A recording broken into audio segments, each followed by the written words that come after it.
Coming up, a new episode of Grandparents and Grandchildren.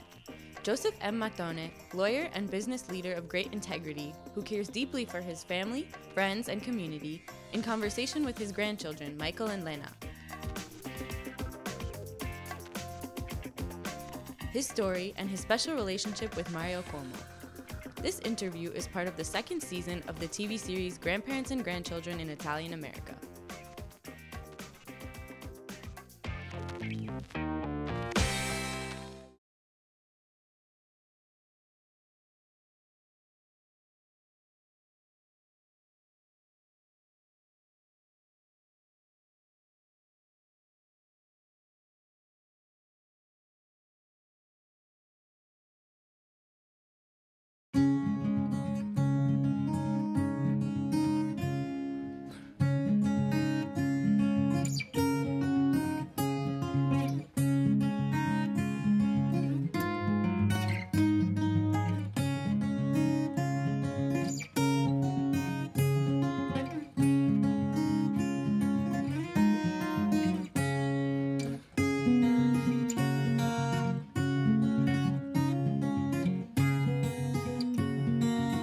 Hoping that you could tell us a little bit about your background and where your family came from. As far as I know, when my people came over, they landed in Brooklyn, in Brooklyn, which had an port of embarkation in the Bay Ridge area, and moved into Little Italy because that was a communication area where they could be understood. They didn't know the word of English. And they were so poor that they couldn't afford the rents north of Canal Street, and attended what was called then the Transfiguration Church, which was the Chinese church. And they had a special devotion, my grandparents especially, Raphael and Miguel D'Amato, who built the house at 619 Lormer Street in 1905, the first three-story building in that area, and who saved a nickel by not taking the trolley but walking across the bridge back and forth, and built the foundation himself because he was a grave digger. So he did that. He did that. He built into a community which was Irish with a sprinkling of Germans. But it was 1 block away from Our Lady of Mount Carmel, the old wooden church, and they would have it no other way. And he told the story about him and his brother-in-law, Uncle Deperino, or as we used to call him, Uncle Alfonso, because he married Grandpa's sister. And they were building the house together to share the ownership. And lo and behold, they built it, and they went back over the bridge. And they came back the next week, because they could do this only on weekends since they both were working, and found that someone had pushed down the foundation. While it was still wet, they had left, and they pushed down the part of the foundation that was above ground. Mm-hmm. So they realized what they were up against, and the next week they came back. But this time they came back with what is called the blunderbuss, which is a rifle, 2 rifles, and 2 rocking chairs. And they repaired the wall, and they got a barrel, and they lit a fire, and each of them sat on either side of the barrel with a rifle across their legs. And the cops came by, and they looked at them. They didn't stop. They just continued. And they stayed there about 2 days, just that way. And lo and behold, nobody ever pushed down the wall after that. So that was the first sign of discrimination on a very instinctual basis that they experienced.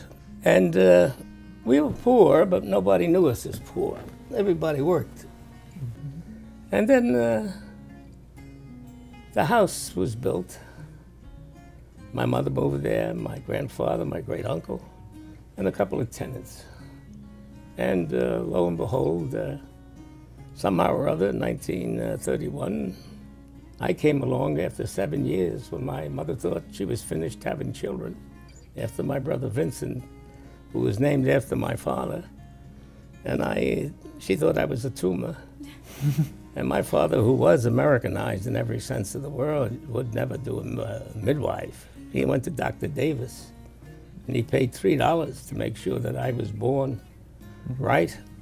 And I was born in my sister Helen's bed. And that was it. I was treated very well by my sisters because I was like a doll for them, you know. And my brothers, well, what the hell, he's only a baby, leave him alone, you know, type of thing. But I was very well taken care of. And always close with the church activities, which is what my mother always emphasized. You know, 6 o'clock Mass every day for her. And as she grew older, she grew less steady on her feet. So I would have to accompany her to church every morning, 6 o'clock, so that kind of thing. So we were all ingrained with religious affiliation constantly. And then finally, we went into high school. Went to PS 17 with other guys of all kinds of backgrounds. Stayed out of trouble, and was lucky enough to qualify for Stuyvesant. So, what kind of support did you have going into your studies? How important was it that you get an education? Well, my mother, God rest her soul, had to leave school at the 6th grade, although she was #1 in the class, because my grandfather, Rafael Miguel, said no, education for a woman wasn't necessary. So she had to go become a seamstress, because she was very talented. My mother, you know, even when growing up, she just had the knack on how to design things and stuff. And so she went to work in a factory in the 6th grade. My sister Yolanda, the same thing, wound up being very successful and opening up a coat factory, and hundreds of people worked for it. And my brother Vinny ran the factory for him when he came back from the war. So that's the kind of help we got. They were hustlers. They worked for it and did it.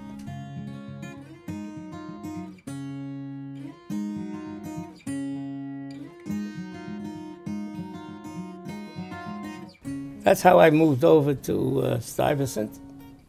And when I spoke to the priest about how I was doing there, and my mother got alarmed because she saw me home so often with these strikes that were going on at Stuyvesant. She said, "What's going on there? Why are you home again today so early?" I said, "They got another strike going there for Uncle Joe Starling, one cause or another." And they gave me an application to become a young Communist Party member, YCB. And she said, "Come on, let's go talk to Father Ecclesias." And we went, and he said, "What are you doing?" He said, "Well, what's your..."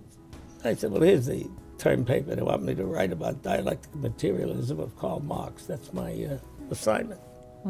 Oh, he says, "We got to get you out of there. This is crazy." I said, "Well, I got to submit my term paper. I don't want to, grade failure, Right. So I wrote a good paper about Karl Marx, tongue-in-cheek. I wrote it. So he got me into St. John's Prep. They recognized all the grades, and that's where I met Mario Cuomo.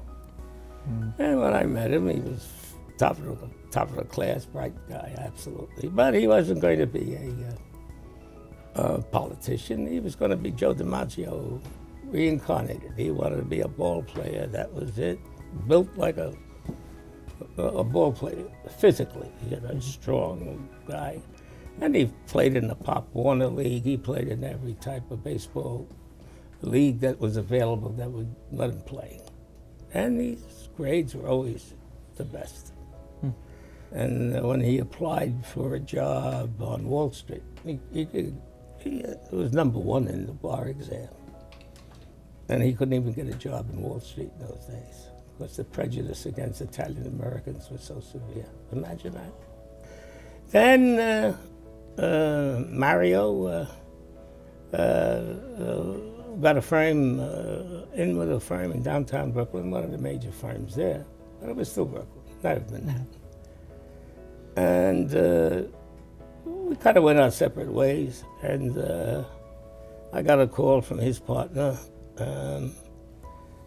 Pete Dwyer, and he said, Joe, Mario would like you to see you, and we're trying to put a committee together. He'd like to run for mayor. So I said, look, Pete, I'll send you a check. I'll send you this. No, we don't want that. We want you to be there for the meeting. We'd like some help other ways. I said, well, what the hell do they want, you know? So before I knew it, they're getting me to be the chief fundraiser. I said, oh my God. I said, how do you raise the money? I said, Pete, I said, you got to put a big committee together because Mario is an unknown politically. He wasn't affiliated with any of the political parties in Brooklyn or Queens. He was living in Hollister at the time. I says, all right, let me see what I can do. So I went around and tapped all the sources I knew, and through hook and by crook, we raised enough of money for, to make him qualify for the, and he ran against, as you know, Koch, and he lost. But we got his name known through the campaign, and people saw the way he could speak and the type of personality he could develop into, and the morality and the, and his ability to argue a cause, a point of law, and things like that. They began to recognize that, hey, there's something to this guy, which I knew since I was in high school that he had the ability to do these things. The campaign for the governorship kind of took off by momentum of its own, because Kerry had appointed him a secretary, given him a position as Secretary of State, so he got some more prominence, and eventually he decided, to run for the governorship itself. And we once again entered into the fray of putting money together for him in that capacity. But by then he had engineered enough support from what I call like the Wall Street crowd, who liked him because he was liberal enough, but intelligent enough to understand that without Wall Street you don't have jobs. Right. But without fairness you don't have votes. So you got to walk that middle path and engineer yourself image-wise so that you get a progression on both paths. Otherwise, you got nothing. Anyway, I'm at North Hills doing the final fundraiser that night for him. I had every Italian American in North Hills there who gave me money. Oh, because you go to your base when all else fails. Who do you go to? You go to your friends and say, listen, wouldn't you be proud if you had the first Italian American governor? Think of it. Think of it. Italian American governor. Did we ever have one? To make a long story short, he got himself elected, and we were worried about Erie County because that would either make us or break us, which is in Buffalo. Mm-hmm. And I had 300-400 people at North Hills Country Club that night, wishing and helping me, yelling. As each county came in with the votes, we were holding our own with Koch. Mm-hmm. But the critical county was Erie County. Right. And we had the favor of the mayor there, but we didn't know if he could deliver what he thought he might be able to deliver. And it was edgy, really edgy, just... So about 11:30 at night, and I get a call from him. He said, Joe, I just got the call from the mayor. We won Erie County. I'm your next governor. I said, oh boy. So he says, thank you, Joe. You have no idea. I said, no, I have an idea, and I'm glad we won. So I could get up and announce it to everybody. We won Erie County. We have a new governor, Mario Cuomo. And they all went crazy, yelling. And then he put into the New York Times the next day with the reporter the famous remark that he finally got a house bigger than Joe Mattone's. So I got the call from the reporter the next day did he really mean what he said, that he got a house bigger than your house, Mr. Mattone? I said, yeah, but you tell the new governor, the honorable governor, that he leases his house, but I own mine. And he reported it, nice big print the next day, the guy, you know. And he did threaten a lot of people with the presidency with his famous speech, didn't he? Didn't he? Yeah. People there kept calling me and saying, well, why didn't he run? Why didn't he run? What did he have in the closet that he was ashamed of? And I said, there is nothing in Mario's closet that he was ever or could be ashamed of. It's what others might have said about him that gave him second thoughts. Huh? That sometimes it's not the direct blood. There could be other reasons that we'll never know what prompted him to say no.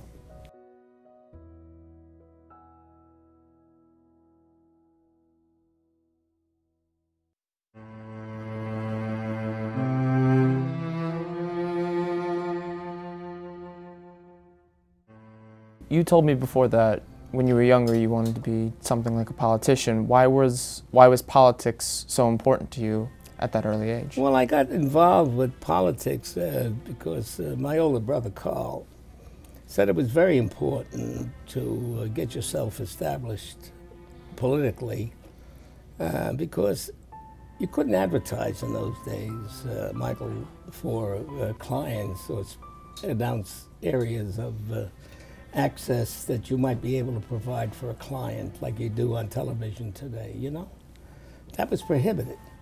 I had to develop some type of background program, outreach. And so the way to do that was through political exercise, outlets. There was the notion that if you didn't do it, others would do it and would leave you on the outside. So you always wanted your name pressed in front of people so that you were a known quantity. It was for one word, access. Right. Access was the only permissible thing you could promise people if they gave you money.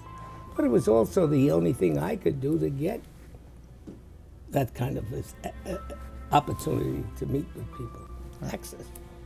So if you ask me why I got involved with, it was the only way you could exercise some type of leverage elsewhere. Right. So the only way to change things was to get involved. If you didn't get involved in politics, things would go on the way they are without you, and you'd always be on the outside looking in instead of helping shape the manner that you wanted them to shape. Now, why don't you tell me about what your dreams are? Well, I mean, I'm studying computer science up at Skidmore and hoping to maybe become a computer technician, or maybe if that's not the path for me, you know, I always have the talent, you know, with music, and maybe I'll be a musician, you know. I don't know. Right, so that's your subtitle. Yeah. Okay. How about you? I know you got a subtitle in music too. You got a lovely voice. But I think you got a good brain and you want to put that to use too. Yeah, I definitely felt what you were saying when you wanted to move forward in the world and make a difference. And I definitely would like to help people as well with my future, and I'm hoping to go to medical school. We'll see. 2 more years of school left, but that is the dream for me, to be able to devote my time to helping other people and helping people in pain. So you've been so foundational in supporting both your children and your grandchildren and getting education and moving forward. Why is it so important to you to also give back through charity and philanthropy to so many others? Well, because I was the receiving end of others people's help. And I always felt that without that opportunity, I would not have been able to accumulate the kind of wealth I've accumulated. Okay, it's as candid as that. And I feel that that created an obligation by me and Grandma Mare, who also does her share of things, that we should pay back. And the expression I've used for many years, and I think it's become a popular line recently, is that we got to even up the starting line for these people who are behind the economic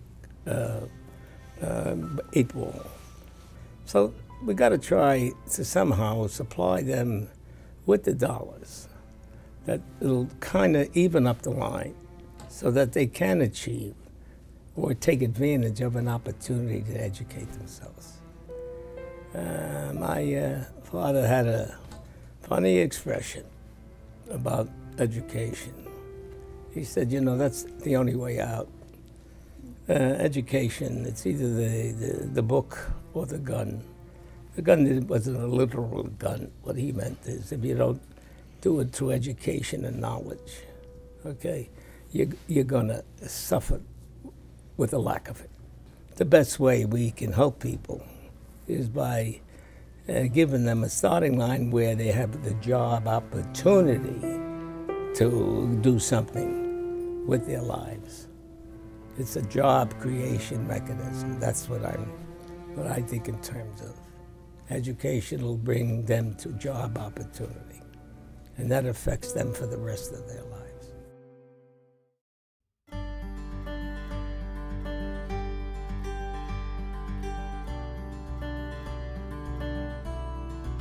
I remember you going to Italy with your whole family, and I don't know how old you were then. I know you're in your young teens probably, but what do you recall about feeling about your trip? What did you carry back that till today you might think about? Mm-hmm. Before we went, Italy was just, in my mind, I was 13 when we went. So before we went, it was just this sort of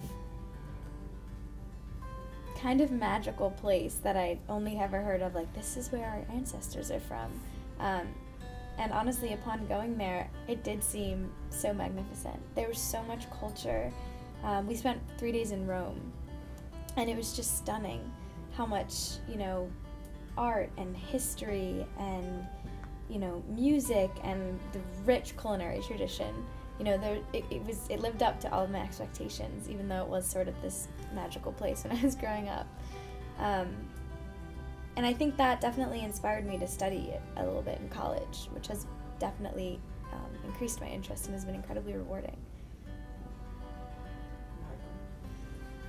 So you, Michael, now, what are your best memories of your trip with your family? You know, it's so hard to pin down because the entire trip I was just in awe of the beautiful Italian countryside and the beautiful cities and just how, I hate to use this word so much, but it was just beautiful. You know, it's just, the people are just great. The artwork is amazing, and it's almost hard to pin down what my favorite city when we visited was. We visited Rome, we visited Florence, we visited Venice, but it's so hard to pin down just one thing about it because there's so many different things that I loved about it. And I have to tell you, especially the food there. That might have to be one of my favorite things. Michael, you don't like to eat, that's what it is. So what was the most romantic moment that you've had with Grandpa? I can't say that, this is censored. But anyway, the most romantic time with Grandpa was when I saw him do so much charity for people. And that got to my heart, because he's such a good person.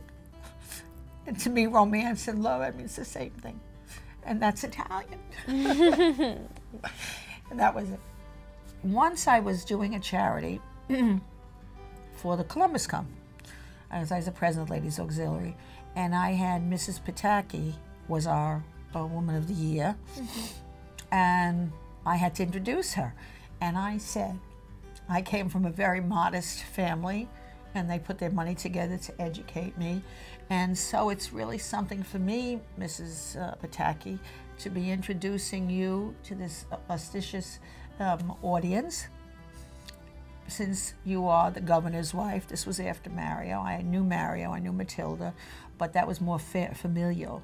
this was, you know, a stranger, but I was up there on a podium introducing the governor's wife, and so I started to cry, and she said to me, she stopped there and she said, "But why are you crying?" And I said, "Mrs. Pataki, that's Italian."